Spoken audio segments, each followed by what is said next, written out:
78 and the nays are 151. The bill is passed. H.R. 308, 83 yeas, 15 nays. The bill has passed. Welcome to Real Talk. I'm your host, Young Kim.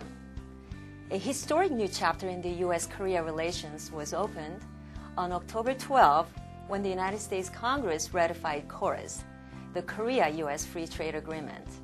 And the next day, President Lee Myung-bak spoke before the joint meeting of Congress. This provided a new opportunity to strengthen the U.S.-Korea alliance, which had been previously based on military and security sector. So what kind of changes will this bring to our two countries?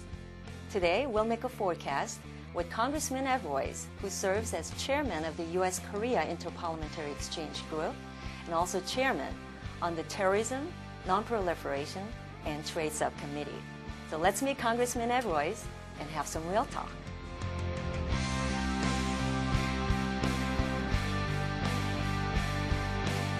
It means 280,000 new American jobs, and frankly, it means $10 billion in new exports. Congressman Royce, thanks for being on the program. 안녕하세요. 반갑습니다. That means it's nice to meet you.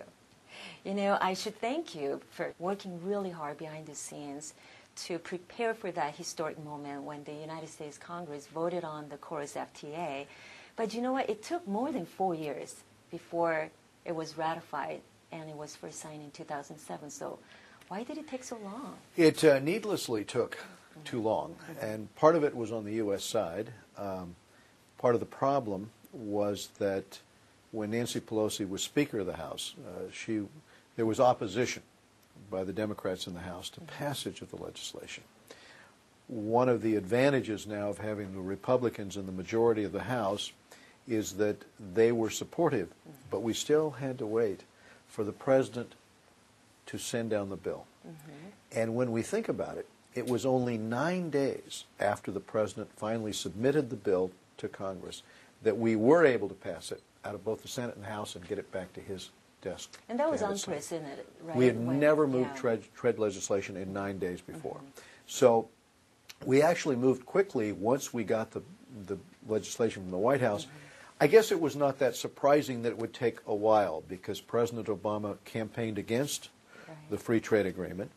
And of course in the United States you have opposition from the unions to liberalize trade. And there was some of this also in Korea. I made several trips to Seoul to talk with National Assembly members.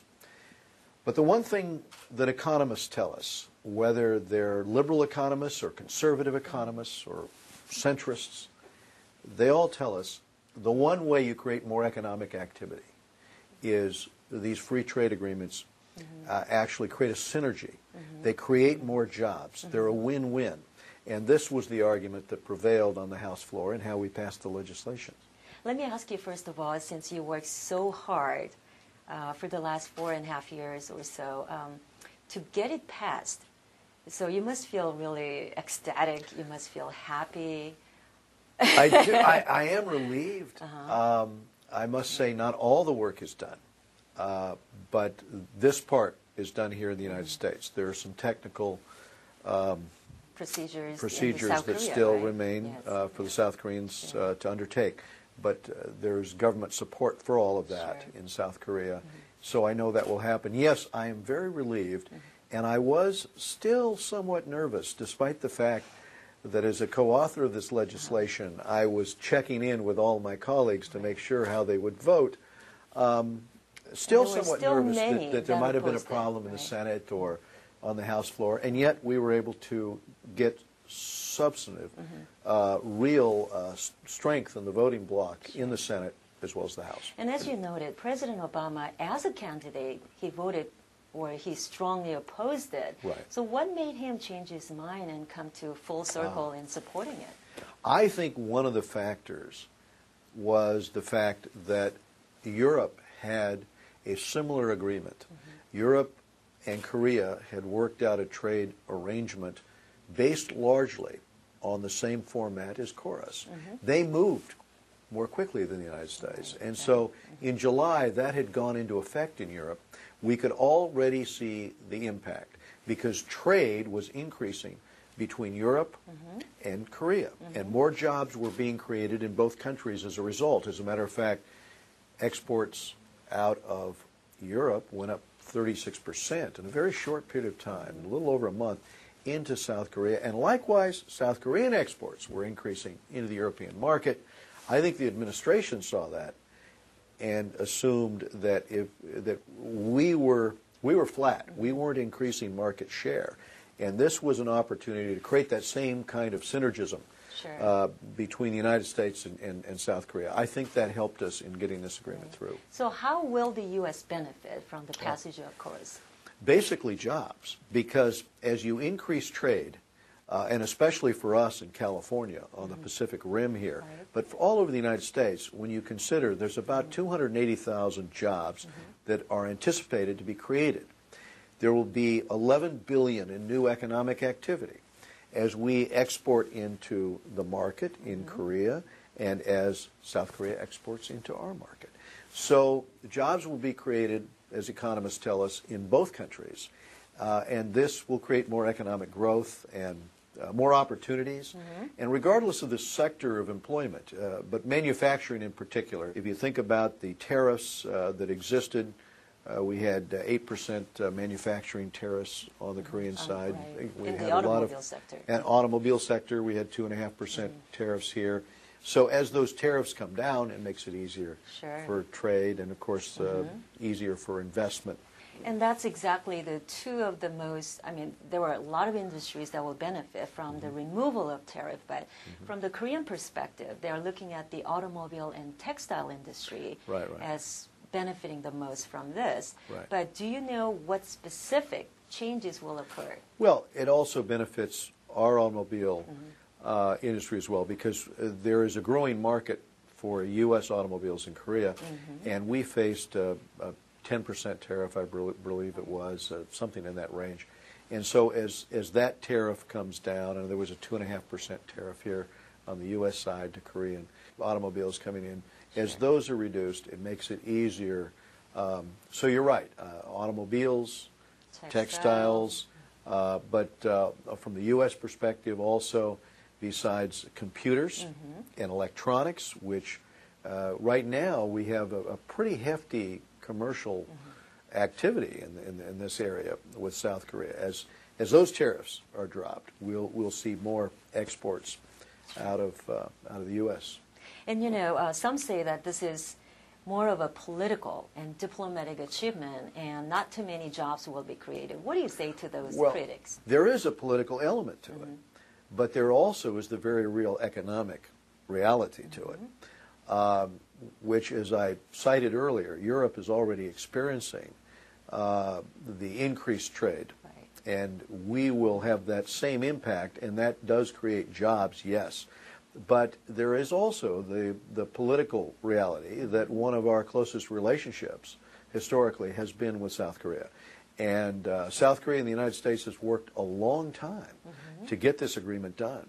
Now, we know how increasingly difficult it has been to get trade agreements through in the United States. But watching as Asia has developed 180 different trade agreements.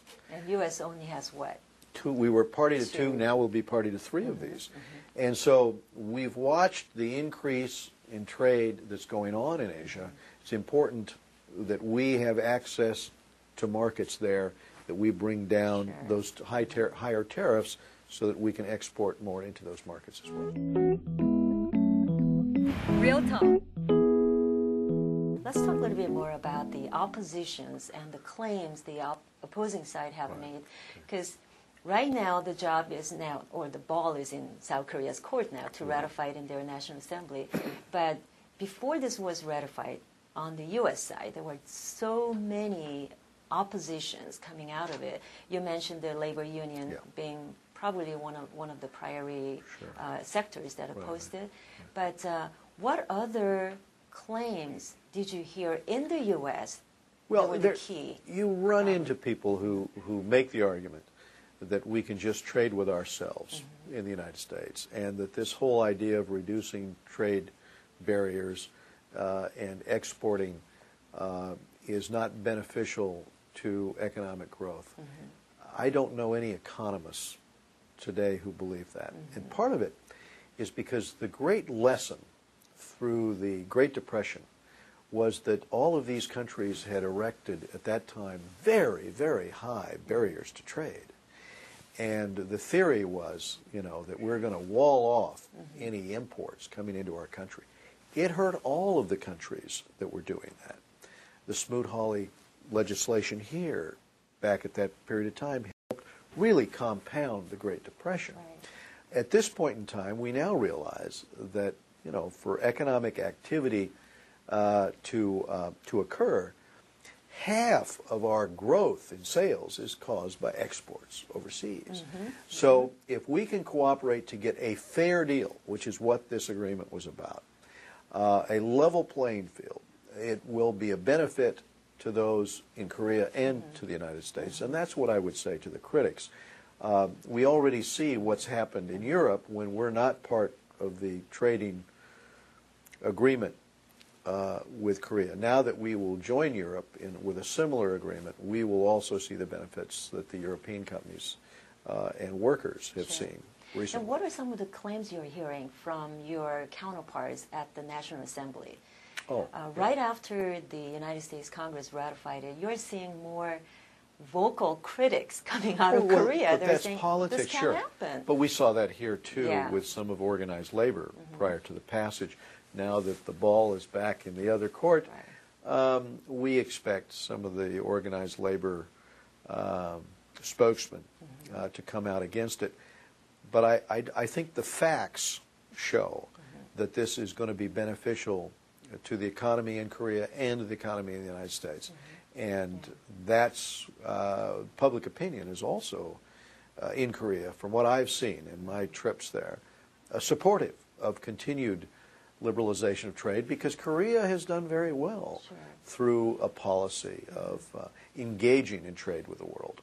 And you have plans to continue your dialogue with your counterparts at the National Assembly, right? I mean, I to try to absolutely convince do. them? Absolutely, and I think that for the most part they're convinced. So I will continue in that capacity. Sure. And you're currently serving as chairman of the U.S.-Korea Interparliamentary Exchange Group. Right. And I think in that capacity you've traveled to South Korea many, many times, haven't you?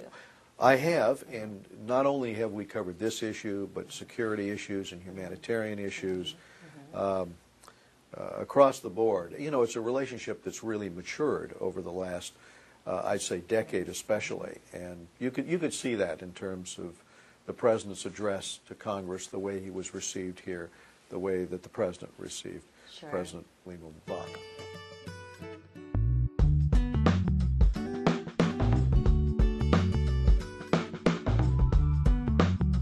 President Lee, our two nations have stood together for more than 60 years. Over the past 2 years, we've deepened our cooperation. And with our landmark trade agreement, we will bring our nations even closer, creating new jobs for both our people and preserving our edge as two of the most dynamic economies in the world. Kashi Kapshida. We go together. Members of Congress, I have the high privilege and the distinct honor of presenting Lee Myung-bak, President of the Republic of Korea.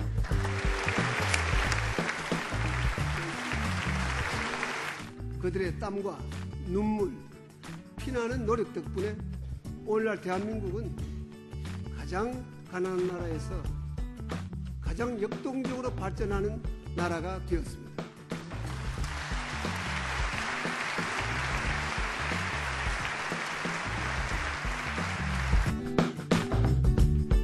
Real talk. When President Lee Myung-bak came to Washington, he received such a tremendous reception, not only by the White House, but by the United States Congress, and I think you played a key role in ensuring that President Lee does speak before joint sessions of Congress. So can you take us back through the steps until that happened? I was happy to make that request to the Speaker of the House as a member of the Asia Subcommittee and as Chairman of the Interparliamentary Exchange with Korea. I was delighted not only in the speech itself, which I think was powerful, but also in the reception given to the President afterwards in meeting with the president, in the speaker's office. I think it was a good exchange of ideas between the members of the Congress and the executive branch from Korea. But also, I think it was unique in terms of the way he was received in the White House. I think there was an effort to make President Lee feel very comfortable. Well, let's talk about that. We have some photos I want to show you. Take a look at the first photo. This is the photo when President Lee arrived in Washington, D.C., and the meeting was held at a local Korean restaurant rather than at the White House. I think it's unprecedented, and this says a lot about our two bilateral relationships. So let me hear your feedback. Well, I think the food is better at that Korean restaurant. We've been to that Korean restaurant. That's right. So I think it was a nice gesture. And I also believe that it's sort of an example of the impact that Korean Americans are having in the Washington, D.C. area. There's a vibrant Korean American community there, including many good restaurants. And I think this is one of the president's favorites. And I know you personally like Korean food too, right? So what are some of the food you like? Well, I like Korean barbecue, but the kimchi is a little hot for me. But I do, we have a number of great Korean restaurants in Orange County and in Los Angeles. But frequently now in Virginia and in D.C., there are a number of new Korean restaurants, and you can see the impact that it's having on the cultural tastes here in the United States, because many people in every community go to Korean American restaurants today. Well, let's look at the second photo. And this is the tank room, which is considered the heart of the Pentagon. And this is the second surprise President Obama gave to President Lee. What is the significance of inviting President Lee to that tank room? Well, this is sort of the inner sanctum in the Pentagon. And to my knowledge, I don't remember other heads of state, other than possibly Winston Churchill, receiving this kind of reception. I think it connotes, it sends a message in terms of the importance of the security relationship. If you think about it, it's one of our longest standing security relationships today. We have 28,500 Americans, in Korea as part of a deterrent force serving there. And recently we had legislation which I authored, which elevated the relationship between Korea and the United States to the equivalent of NATO. In terms NATO of foreign +3. military sales, correct? That is correct. And I think that the close cooperation, as President Lee said, and as President Obama said in Korean at one point, this idea of we go together, the idea of the security relationship being important for the stability in Asia. All of that message is being sent that the United States and Korea are, an inseparable partnership by the fact that the president of Korea would be, in the inner command room of our Pentagon. What do normally the individuals that sit at that table in the Pentagon, at the heart of Pentagon, at the tank room, the Joint Chiefs. For Joint Chiefs, I mean, what do they normally talk about? Well, we are talking about potential security problems that might arise and making certain that we're prepared. They don't want to be surprised. We want to be able to have a plan to deal with any crisis and wind it down in a way that creates the maximum amount of stability and handling a crisis in a way that keeps it from getting out of control. So there's a lot of planning that goes on. Great. Well, Congressman, we have some viewers who want to ask you questions. Sure, so let's listen to the first question. Do you believe that the strengthening of the U.S.-Korea relations will play a hand in overcoming the global financial crisis? Well, let me respond to say I believe it will help. I believe it will help in the sense that it will assist in the economy in Korea and it will assist our economy here in the United States. But it is just one of many, many steps that have to be taken because the world economy is so over-leveraged. There's been so much borrowing by governments by banks, by financial institutions, that winding this down slowly in a careful way and getting back onto more responsible policies in terms of spending and reducing deficits, that's going to be just as important as the advantages we make with increased trade. Sure. Let's listen to one more question. Sure. What kind of agreement was reached regarding the policy towards North Korea? Well, in this agreement, it's a trade agreement. But in terms of discussions about North Korea, our long-term ambition is to work very closely and listen carefully to our ally in Korea, South Korea, to strategize on how we can change North Korea to get it to be less belligerent. Part of the strategy, of course, is the broadcasts that we are doing into North Korea, the radio broadcasts, which now about 27% of the high-level defectors from the civilian government or, from the military tell us they regularly listen to those broadcasts, and they tell us they are having an impact. Second, we want to cooperate with the international community so that when North Korea takes an aggressive step, there's sort of reprisal so that North Korea knows that they're going to have problems getting access to hard currency, that, like the Banco Delta Asia situation, that if they do something aggressive like counterfeiting currency or take other malicious moves towards South Korea, there'll be a response. And we're trying to work together to convince China to be part of the solution rather than to subsidize North Korea, instead to make demands on North Korea that it stop its belligerent behavior. If we can change the behavior of North Korea and get enough information in for the next generation to contemplate, perhaps we can have the kind of effect we had on East Germany or on Poland, where you begin to move the society and evolve the society. I think President Lee already extended an invitation to President Obama to come to Seoul in, I believe, March 2012, when South Korea is hosting the next nuclear summit. Oh, yes. And I believe President Obama already accepted the invitation. Yes. As a chairman of the Terrorism and Non-Proliferation and Trade, would you be traveling with him at the time? Well, I would be very interested in attending that. The issue of proliferation is a key one, and on this discussion of nuclear containment, including on the civilian side, this will be part of this ongoing discussion. This will be the second year, the second summit that will be attended in Seoul. And yes, I would be interested in being part of that, because I think there's so many steps that need to be made. So many countries now have access to this type of technology, dealing with nuclear material. And on the civilian side, and on the military side, we really must make certain that we have better controls. And that will be the subject. Great.